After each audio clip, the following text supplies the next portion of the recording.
Alors oui, tu es passionné par ce que tu fais, mais tu ne bosses pas autant parce que tu aimes ça. En fait, ton corps sait et sent que s'il arrêterait de faire toutes ces choses, eh bien il se passerait quelque chose. Il se passerait que tu ressentirais de la peur parce que tu ne serais pas en train de faire quelque chose pour avoir un retour. Tout simplement parce que tu n'as pas encore appris à être aimé sans le mériter, à recevoir de l'amour sans devoir te justifier. Et justement, dans cette vidéo, je vais t'expliquer pourquoi ton système nerveux bloque l'amour mais valorise l'action, comment ton travail est devenu ta meilleure stratégie d'évitement émotionnel, et ce que j'ai dû traverser moi-même pour reprogrammer ce schéma, et ce que j'ai fait vivre à mes clientes à haut niveau.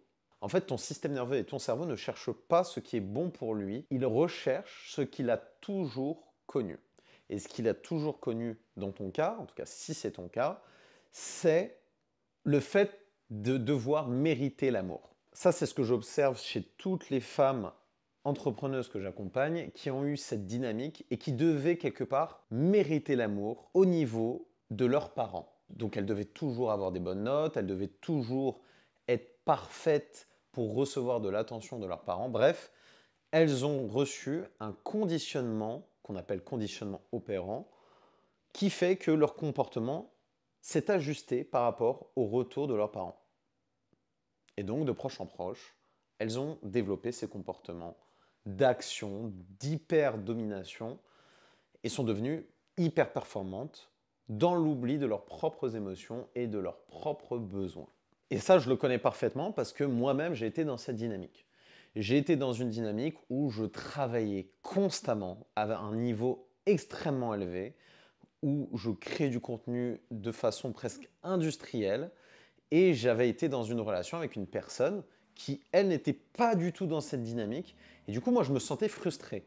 Frustré de voir ça parce que je constatais que la personne n'était pas aussi ambitieuse que moi, elle n'était pas autant dans l'action. Et en fait, dans ce contexte, je ressentais de la peur. Je ressentais de la peur parce que cette personne me mettait face à une dynamique de ne pas me valoriser par rapport à ce que je faisais. Et donc, à la place, je devais être dans l'être. Je devais être dans une dynamique où je devais exprimer mes émotions et mes besoins et ne pas recevoir quelque part ses mérites par rapport à toutes ces choses que je faisais. En fait, j'étais dans une dynamique d'évitement émotionnel, ce qui ne m'avait pas permis à ce moment-là de la relation d'être dans la connexion dans cette relation. J'étais dans le faire et non dans l'être. Et donc, j'étais dans une dynamique où je devais choisir soit le succès, soit la relation. Et ça nous amène au deuxième point qui est que effectivement ton travail, si tu es dans cette dynamique aussi, eh bien, est une forme de stratégie d'évitement. Tu travailles en permanence pour réguler en fait cette forme d'insécurité qui est présente en toi, en tout cas sur certains aspects. Et donc l'enjeu, ça va être de réapprendre à être vulnérable.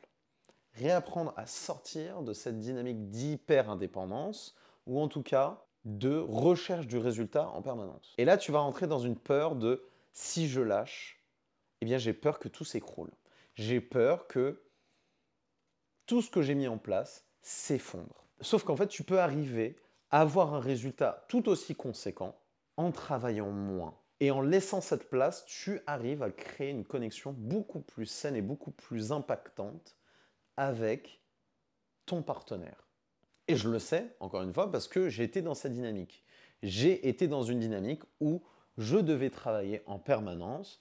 Ça m'arrivait de faire des journées où je travaillais 12 heures, je travaillais avec ma casquette d'ingénieur chef de projet, et de l'autre côté, quand je crée du contenu, je finissais la journée hyper tard à faire des montages, à travailler en permanence. Parce que je me disais que je devais travailler sur ma vision, je ne pouvais pas prendre un café sans penser au travail, je ne pouvais pas être avec des gens que j'appréciais, que j'aimais, sans être dans une dynamique où il fallait que je réfléchisse en permanence sur ok, si je parle de ça, du coup ça va arriver à ça. Bref, dans de la projection automatique, mais qui desservait mes relations. Et ça, c'était dû au fait que mon cerveau avait associé le travail à la sécurité. Parce que je ne connaissais pas, dans mon enfance, ce que c'était que de la sécurité. À la fois de la sécurité émotionnelle, mais aussi de la sécurité en termes de valorisation, en tout cas de fierté vis-à-vis du regard de mes parents. Et du coup, pour commencer à arriver à faire ça, il faut que tu fasses ce que j'appelle de la sécurisation émotionnelle avancée. En gros, ton enjeu, ça va être de choisir des événements, notamment par exemple dans ton enfance, où tu avais l'impression que ton parent n'avait pas été suffisamment sécure avec toi et de visualiser la situation. Tu vas te visualiser cette situation et en le faisant, tu vas revenir sur la scène.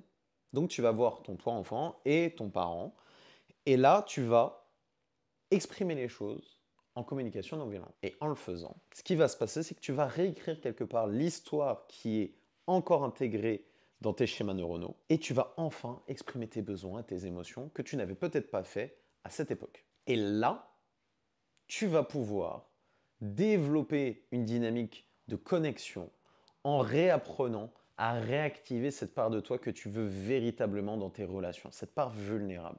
Et d'ailleurs, si tu veux le faire, je t'ai mis en description une masterclass complètement offerte avec tout le cheminement, comment effectuer la sécurisation émotionnelle avancée, établir et élever des standards beaucoup plus hauts dans tes relations, de sorte à maintenir ton business à la hauteur de ce que tu veux et surtout obtenir des relations qui sont littéralement à la hauteur de tes standards. Je t'ai mis ça en description. Bref, comme tu le vois, en fait, l'enjeu, c'est de se dire que si tu réactives cette part vulnérable, eh bien, tu vas avoir la possibilité de ne pas désamorcer en fait tout ce que tu as mis en place par rapport à ton activité ou alors dans tes équipes si tu es manager. Bref, là où tu excelles finalement, et de développer en fait cette part vulnérable dans le lien avec les autres. Et de cette manière, tu vas retrouver un équilibre que tu n'as peut-être pas encore connu. Et là, tu pourras continuer à briller comme ce que tu fais, continuer à avoir ces projets qui sont aussi importants pour toi et en même temps développer des relations qui sont apaisées, saines et sans compétition. Alors connecte-toi à cette part de toi et continue à briller.